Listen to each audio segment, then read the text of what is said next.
It's a perfect situation. Hello, this is Liz. Welcome to my little urban homestead. Food preservation. Canning. We're still on water bath canning at the moment. When you water bath, you need to sterilise your jars. Can the jar? What I do to sterilise my jars is I fill them full of water. I fill my saucepan that I'm going to water bath can in, so it covers the jars. I put the jars in the water and it's cold to start off with, because you've got to get that water to a hot temperature, to boiling point. So why not do it with the jars in it, which will sterilise them. So I bring the saucepan that's got the jars in to a boil and let it boil for 10 minutes. While that's happening, for water bath canning, I always use my tackle lids. I don't use the metal ones because they don't recommend boiling them in water for 10 minutes. You can sometimes just give them a clean over and put them straight on top, and I don't like that. I want them to be sterilised and sterile next to my food, so I can do that with the tackler lids. I can boil them for 10 minutes and then add the rings, and I have got a sterilised lid and gasket to put on top. When I take the jar out of the saucepan, I empty the water out and it stays in that saucepan.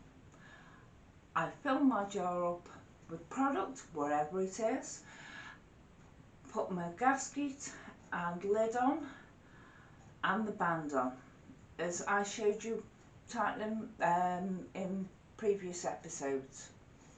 And then this will go into the saucepan. Once the saucepan stock pot is full of jars, and you want to start the water bath process, you have to make sure that the boiling water is at least an inch above the top of the jar. Now, as I say, because I use tattlers, I've always got boiling water, so if I need a bit extra to put in to make sure it's over an inch, then I put that boiling water in that my lids and gaskets were sterilising in. The processing time, wherever it is, whether it's 10 minutes, 15, 20, doesn't matter. It starts from once that water, which now contains your full jars, once that water is boiling again, that's when you start your time. You don't start your time from when you put your last jar in, or even the first jar. You bring the water back up to a boil, a rolling boil, and then start your timer for however long it needs to be. When it's had its time, you can turn the heat off, leave it for a couple of minutes, then take your jars out. In my case with tattlers, I have to tighten them and then just leave them to cool.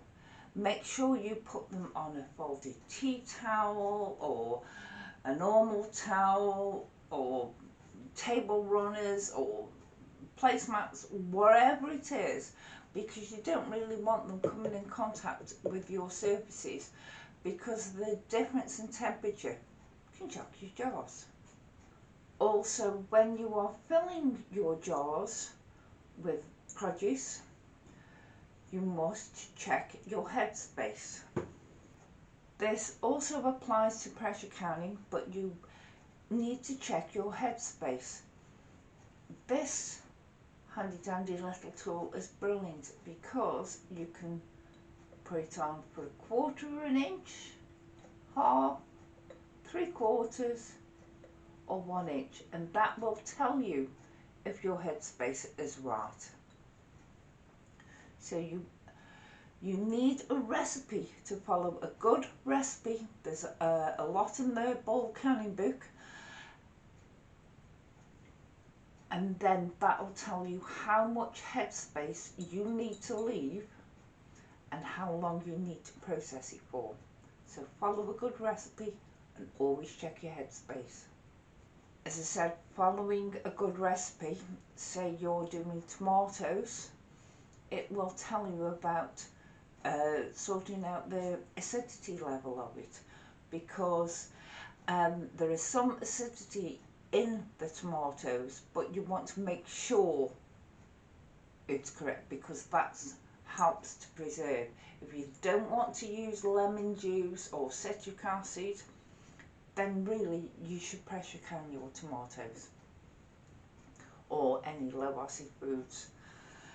But you can also help, like fruits and vegetables, apples. You put them in a sugar syrup and that helps to preserve them, and then you water bath can them. And I'm sure I've got a video showing how to water bath can apples. Also, you can use vinegar as your aid to preserving. So if you're doing a coleslaw, you can it gets put in a liquid which has got vinegar in it, as well as some water. There's vinegar in it, so that will help with the preservation. Now I think I showed you the other week that the trivets I've got that fit in different sack pots, saucepans that I can use to water bath can in. You always need something in between the bottom of your jar and the bottom of your stock pot, because if your jar sits on there, it's getting too much heat and you can cause fracture lines in your jars, so you need that above. Old tea towel will do. The following morning you would get your jars that are now fully cooled down, undo them and check your seals, and they should be strong enough that you can lift the whole jar up, including the food that's inside it. You could lift it up by the lid. If it hasn't sealed, then use it within a couple of days, 2-3 days, or you could put it into the freezer. I've got 1 or 2 plastic containers that if I have a fail seal and I can't use the produce up, I just fill the plastic containers up and put them in the freezer. If you have got a good seal, then you can wash your jar down. Hot soapy water is quite sufficient. Wash your jar, your lid. You can either let it air dry or you can dry it off with a tea towel. Then label it. Put on what it is. The minimum you need really is what it is, apples, and when you actually canned it. So if it was now, it would be apples, March 2021, and that's all. And then put them on your shelves and enjoy. Thank you. Bye.